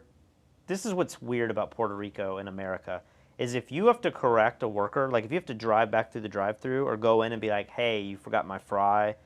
It feels like in America, most workers are like, you ass, like I got to now go out and deliver this thing, and I hate my job, and I don't want to be here. The outlook on fast food workers is just bad.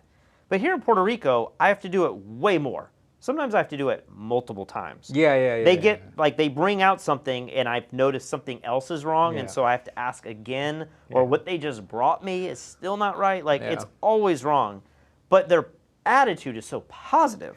Well, so I never know if I never know if I'm like, the other day, like a month ago or so, I got McDonald's, and like I tried to tip the worker. I tried to give her like $2 or $3 because I was like, she left out some fries, and I had to point it out to her, and then she had to come out. I just felt like it was a weird situation, and it was the beginning of coronavirus, and I was like, man, if anyone needs some, like, take the $3.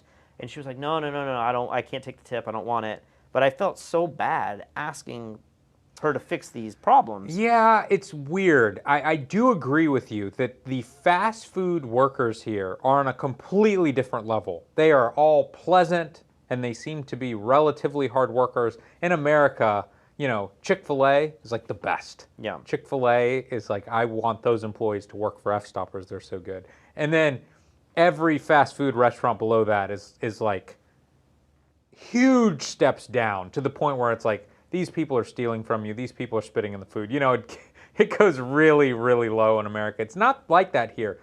But I have noticed that in restaurants, it almost seems like, would you agree with this, that the caliber of worker in fast food and in restaurants is the same. Yeah. In America, if you work for a nice restaurant, then like you're a good worker. You've been doing this for a long time. You take it very seriously. You're trying to be on top of it because you want those tips. That is not the vibe I get here at all. And when we go to restaurants here, they will get the orders wrong. You know, we joke like 90% of the time. Somebody at your table, something's going to be wrong. And when you call them out on it, they're not offended like they might be in America, like, oh, asshole, trying to make me do work, like at fast food restaurants. Imagine Starbucks is the worst. If you get something delivered to you and it's not right, and you're like, hey, I ordered this, 50% of the time you can just tell the person is like, I hate my life. I have to make this drink all over again. Chick-fil-A is never like that. Chick-fil-A, they're like, I'll fix it. They're like, my pleasure. And I'm going to give you a free fry coupon because of it. You know? Exactly. But my point is that, like, if you go to a restaurant, a nice restaurant in America, and they get your order wrong, and you're like, hey, I ordered the chicken, and you gave me a burger, they'd be like, I'm so sorry. Let me fix that for you. A lot of times in Puerto Rico, they're like, oh, okay.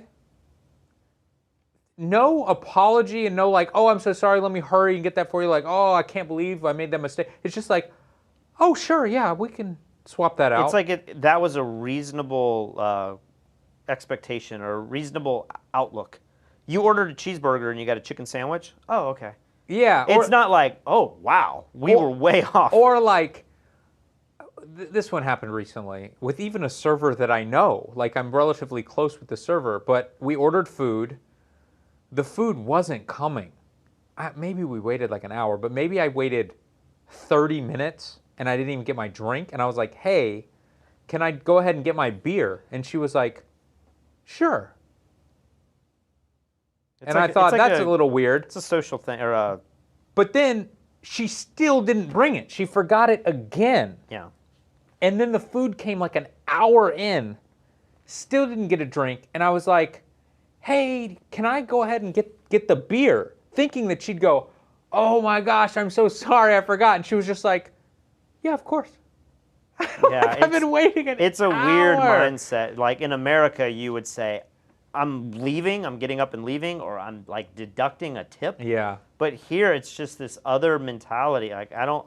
Well, there's a lot of Americans that live here who it drives them crazy, and we know a lot of them who just don't go out to eat. Yeah. They're like, we can't stand it. We only eat at home, and we eat out when we go back to the States. I'm not one of those people, but I understand that mentality. Yeah, Like yeah, when I yeah. go out and order food and it's wrong every single time. I think somebody was talking about brain damage, and I think that's what they were talking about. It's so infuriating just to be like, why can't you make? You work at McDonald's. Why can't you make the burger without the onions? Or why can I not just order? I just order now. I don't want any changes because I want to make it as simple as possible. Oh yeah, we've Like, figured that out a long time Yeah, in ago. America, like you remember we went to like Italy or Germany and we went to McDonald's and they had the kiosk menus and they had like all these beautiful people working there and they were coming out and like wiping everything down and like getting you more ketchup and I was like, this is the craziest McDonald's experience I've ever had in my life. Yeah. In America, you're definitely lower than that. Yeah. But you can still make a custom order. Yeah. Here, I'm like, I don't want to change anything up. I might want 3 burgers, but I'm going to order the two-burger menu just so that it's 2 of the same thing. Yeah, you have to simplify. And of course, you know, I know a lot of people are probably thinking that there's a language barrier or something. And of course, there's a hint of that, but I speak Spanish well enough that I can order my favorite things at Burger King. We can get into this. What? Continue on. Well, I was just going to say there's just weird stuff that goes on. Like when Katie and I go to Burger King and we get the Impossible Whopper, Katie doesn't like, I can't even believe we're talking about this right now, but Katie doesn't like anything on her burger. She doesn't want like the lettuce, onion, tomato, pickle. She's like a 7-year-old. Yes. But we know that it's way too complicated. Even if it's a perfect English speaker, it's way too complicated to say just the burger, cheese, bread, lettuce, tomato, onion, right? But Katie... But she wants lettuce and tomato? No. She just wants patty and... Patty, cheese, but she wants mustard, mayo, ketchup, right? Okay. So they put the condiments on the lettuce, tomato, onion. So when she pulls it off... She loses. She loses her condiments, right? So we have tried so many times to say, just give us 2 Impossible Whopper combos. But when we get to the window, we say, can you put ketchup, mustard, and mayo in the bag? Doesn't that seem like the most simple system ever, right? She's going to pull everything off and she's going to reapply. She's doing all the work herself, Yeah. right? And she's happy to do this. This is a Puerto Rican Burger King issue. This doesn't have to do with culture or anything. Like, for some reason, they do not supply the fast food chains with packets of mayo or mustard. Okay. Just ketchup. Okay. So we have done this at multiple Burger Kings where we have asked for mayo, mustard, and ketchup on the side. Yeah. And these people are so nice. Yeah. We have gotten multiple times mayo in a water cup. Yeah. They squirt mayo in a giant water cup, and it's so much mayonnaise that they put in this thing, and we're like, okay, thank you, that's nice, but it's so funny because every time they do this and they hand us this cup full of mayonnaise, they always fail to give us the mustard. It's like, I don't know if they're not hearing us or they put all the energy into putting it in the cup. It's weird. So now, when Katie and I go to fast food, she brings her own condiments along. Oh my gosh, because she cannot get them. So she has mayonnaise and mustard and ketchup in the car. Yes. That is what our life has come to. Yeah. Well, what I was going to get into, and we have a super chat here from Han Thomas something. This is what we tune in for, not the news. Okay. And we can keep talking about fast food. So one thing that I can't figure out, and I don't know, I want to say it's a language thing, but it can't be. It's when you go to like a place like Taco Bell, and I butcher the English language. You know, you see me saying hydroxychloroquine and stuff. That was right. Hydro. Yeah. I'm saying everything wrong all the time, right? I'm really bad with words. And so I will go to Taco Bell, and I say, I want uno Doritos Locos Taco. And they will look at me like, I don't know what this guy's saying, but in English, the menu's in English because it's branded with the words that Taco Bell. Yes. So Dorito Locos Taco is the name of the thing on the menu. I agree. That's what it and says. I'm like, I want uno Doritos Locos Taco, and they look at me like, I gotta, and then they leave and they get someone who comes over and speaks English, and I'm like, I don't understand when I'm like, uno churro, and they look at me like, they know churro. What's a better example? No, but we just had this problem today. So today it'll be like McFlurry is the word, and I'm like, one McFlurry, and they look at me like, I don't know what a McFlurry is, and I'm like, but that's what it's branded. The menu item says McFlurry. Right. I don't understand. No, that's a great point. And today we went to Taco Maker, which is like the Puerto Rican Taco Bell, which I'm a big fan of. And they have these churros, and you can get the churros. They're the best churros. They are the best churros I've ever had. Anywhere. You get the plain, you get the queso, which has like cream cheese or something inside, or you get the Oreo. Hold on, don't give away the story. Oh, okay. So we go through the drive-through, and it's all four of us. So we want 2 plain, 2 queso. And we're talking, at first we're like, habla inglés. Do you speak English? And then the girl's like, no, I don't speak English. So then we're like, no problem. Me gustaría dos churro con plain con queso. Yeah, churro con queso. And when you hear the pause, I always know they've left and they're finding someone who speaks. Right. So then the English speaker comes, no problem. Hey, what can I get you? We would like 2 plain churros and 2 queso churros. Silence. I'm like, I don't know what's going on. And we don't even say, maybe we said cheese or queso, but the menu says queso. It says that on the menu. Yeah. And that's the Spanish word for cheese. So it makes sense. So then we pull around, we're like, I don't know what happened. So we pull around, and they're like, we don't have plain, we only have Bavarian cream. And I'm like, Bavarian cream? Like, nowhere on the menu does it say Bavarian cream. I thought I was hearing things. I was like, I looked at Kristen, I was like, I think he said Bavarian. And that's very oddly specific. Wasn't the good English speaker. This lady was like, I no speak English. We only have Bavarian cream. And I'm like, how did you Bavarian cream? Like, that's the most complicated word ever. It says queso on the menu. Why don't you call, like, if you don't call the things what they're written on the menu, I'd be very interested to know what the local Puerto Ricans call it. Are they saying, can I have the churro con Bavarian cream, please? Like, I don't. The thing is, it's like if this was a German restaurant or an Italian restaurant, we're getting desserts, I would be like, Bavarian cream, okay, but this is a Mexican restaurant in Puerto Rico. I don't get it. Yeah, I've had that problem so many times. I'm like, fiery sauce. I think the packets say fiery Taco Bell sauce. Yeah. And you have to come up with these words for hot, and Picante. Picante, but to me, picante seems like salsa because we're so used to saying. Well, that's the other crazy thing that happens here, is that when you ask for salsa, salsa just means sauce, right? Yeah. So. Fuego, is that hot? So when I'm trying to think of like, this happens different in every restaurant we go to. If you ask for salsa at a Mexican restaurant, 50% of the time they will bring you salsa that we're accustomed to, like chopped up onions and tomatoes and cilantro that you would expect salsa. Half the time they bring you hot sauce. But at other restaurants, it's the opposite. At the Mexican restaurant here in our neighborhood, if you ask for hot sauce, they will bring you more salsa. And I've had 10 conversations with them. I'm like, I want the green hot picante sauce in the jar. And they're like, oh. But they call that like by the name of the brand. It's like they want you to say, I want Tabasco or whatever, not salsa picante. Salsa picante to them is salsa at that restaurant, but then at the restaurant we were at today, We asked for salsa, Yeah. and it was just hot sauce. So I don't get it. Yeah. I'm not sure we ever will. No.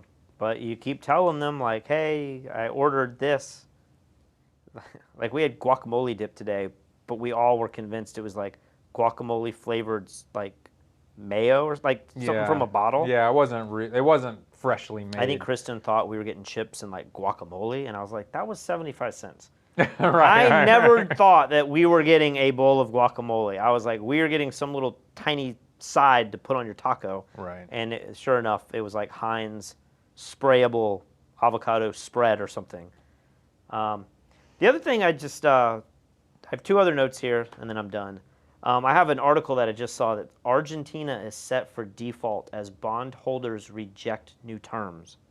I don't exactly know what that means, but it sounded like countries now are starting to default on the loans that they have.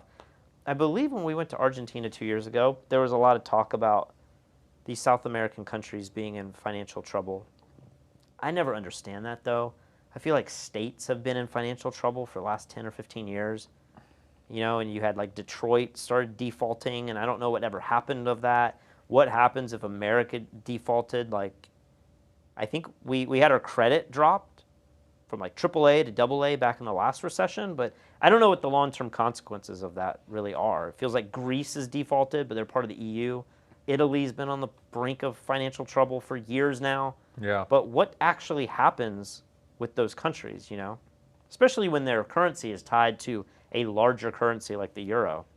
Luxury Card Store is saying American salsa equals pico de gallo. I can tell you they do not call it pico de gallo here. Wait, what is Oh, no, pico de gallo is not said here for sure. No one says that. But in America, that's two different things. Yeah. It's just like how finely chopped. Pico de gallo has thick cut stuff, and it's got a... You sprinkle it like on a taco for like the extra flavor. But then salsa it's like spicier. It's a paste. It's like what you dip everything into. Yeah. The other thing is there's this movie that came out last night on Netflix called Lovebirds, and everyone was hyping it up. I even saw it trending last night, and people were like, "This is amazing!" And we watched it. Did not like it.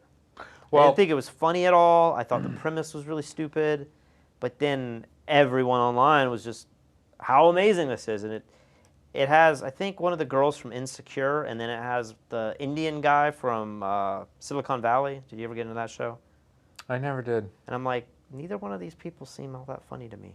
Like, and it's supposed to be a comedy, but like none of the punchlines were funny at all. I'm just watching this thinking, didn't really dig it. Well, I just finished I don't know if I'm getting the date right, 11/12/62 or something. It's the story with James Franco on Hulu.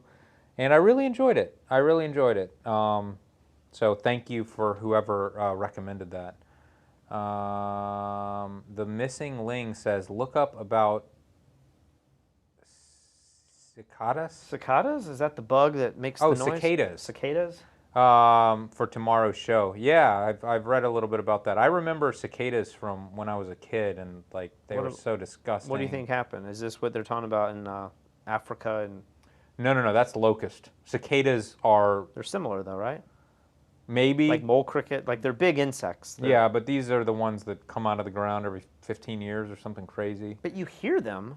Are we not hearing cicadas? Like every town I've ever been in the South at least, you walk outside and you hear, is it just different areas they come out? Like there's 10 different populations that all come out each year, and because you always hear them at night. Yeah, there's levels apparently of that. So yeah, I don't know if maybe just some come out of the ground early, but apparently it's going to be crazy. Yeah, 17-year cycle. So it's going to be crazy. Well, what does that mean? It's just going to be louder? There's just going to be like thousands of them everywhere, and all the, they land on the trees and shed their skin, and their skin will be all over the trees. You know what's been happening in Charleston this week? It's like all of the swarmer termites are out. And everyone on the Facebook groups are like, my sister sent me a video, just termites all flocking towards light and stuff. Huh. And that's my biggest fear in life, besides flying and getting coronavirus. So I've had termites in my house before, and the idea of these things just eating through wood, and you don't know until like stuff's collapsing, that's what gives me nightmares. Eric says, react to Biden, you ain't black. We talked about it real quick last night. You know, I try to be reasonable with all things and try not to be outraged by anything. I felt like it wasn't very tactful, but I think what he was simply trying to say was, just look at my record. He said something like, if you are having to debate voting between me and Trump, you're not really black or something like that. You ain't black, yeah.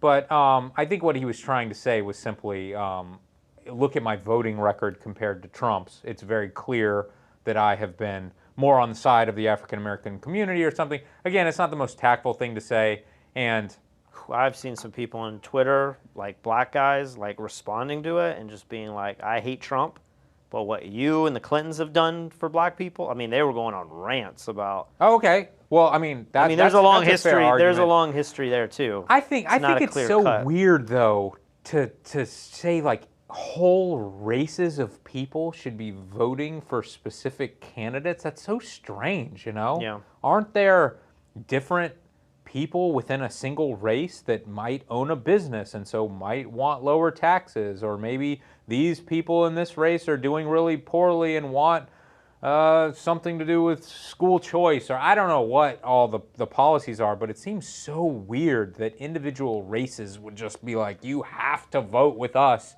this way or the other way. I don't know. So I don't like that aspect of it. But do you like what Trump has done today in response to this? What did he do? Maybe I didn't see it. I think Trump released on his campaign website, I ain't black t-shirts. Oh, I did see that. And they have black models wearing them. I did guess see that. You'll probably see that in some of his, if we ever get back to having rallies, campaign rallies, you think Trump and Biden are going to do that? Is that even in the possibility? This election is going to look really weird, but maybe Trump will do it because Trump's going to be like, everyone needs to come out. Yeah. And then he's going to have people behind him wearing like, I ain't black, hashtag, you ain't black. Yeah, it's just too bad. I hate when either party uses race to make a point. It just seems so stupid. I wish we could get to the point where no one it was like hair color. Mm-hmm. No one cares at all. When somebody tries to bring it up, people are like, that's stupid. Shut up. It doesn't matter. But we're certainly not there yet. If anything, my hope feels like things have gotten kind of worse in the last few years. People are more sensitive about identity politics. I feel like have become more of a thing. But my hope was that somebody would run against Trump and split his vote. Like Mitt Romney would come back and be like, I'm running against Trump right now as some kind of independent. And then Sanders would stick to his guns and be like, you know what? Oh, that'd be cool. I'm running. Like, you can't have one do it because then they just split the vote of that party. But my dream, and I was like, the goodness of Trump could be that he divides our country enough to where all of the parties splinter and we get 4 real people. But of course, that didn't happen. And I was like, man, like that's my dream, is to have 4 parties run against each other to where do whatever you want. Like everyone's now going to vote for the guy they like instead of feeling like they have to vote for along party lines. But that didn't happen. All right, I think the show is finally done. Good gosh. I haven't even eaten dinner yet. We had all those tacos and churros. I know. I got to get something to eat. Something. All right, guys. Thanks for watching. Before you hit end. Oh, gosh. Is there a after party? Oh, yeah, there's an after party. I'm not going to be in it. I got to eat some dinner. Touche Films will post it if you want to join up on the Zoom group and get your chat on. We will see you guys tomorrow.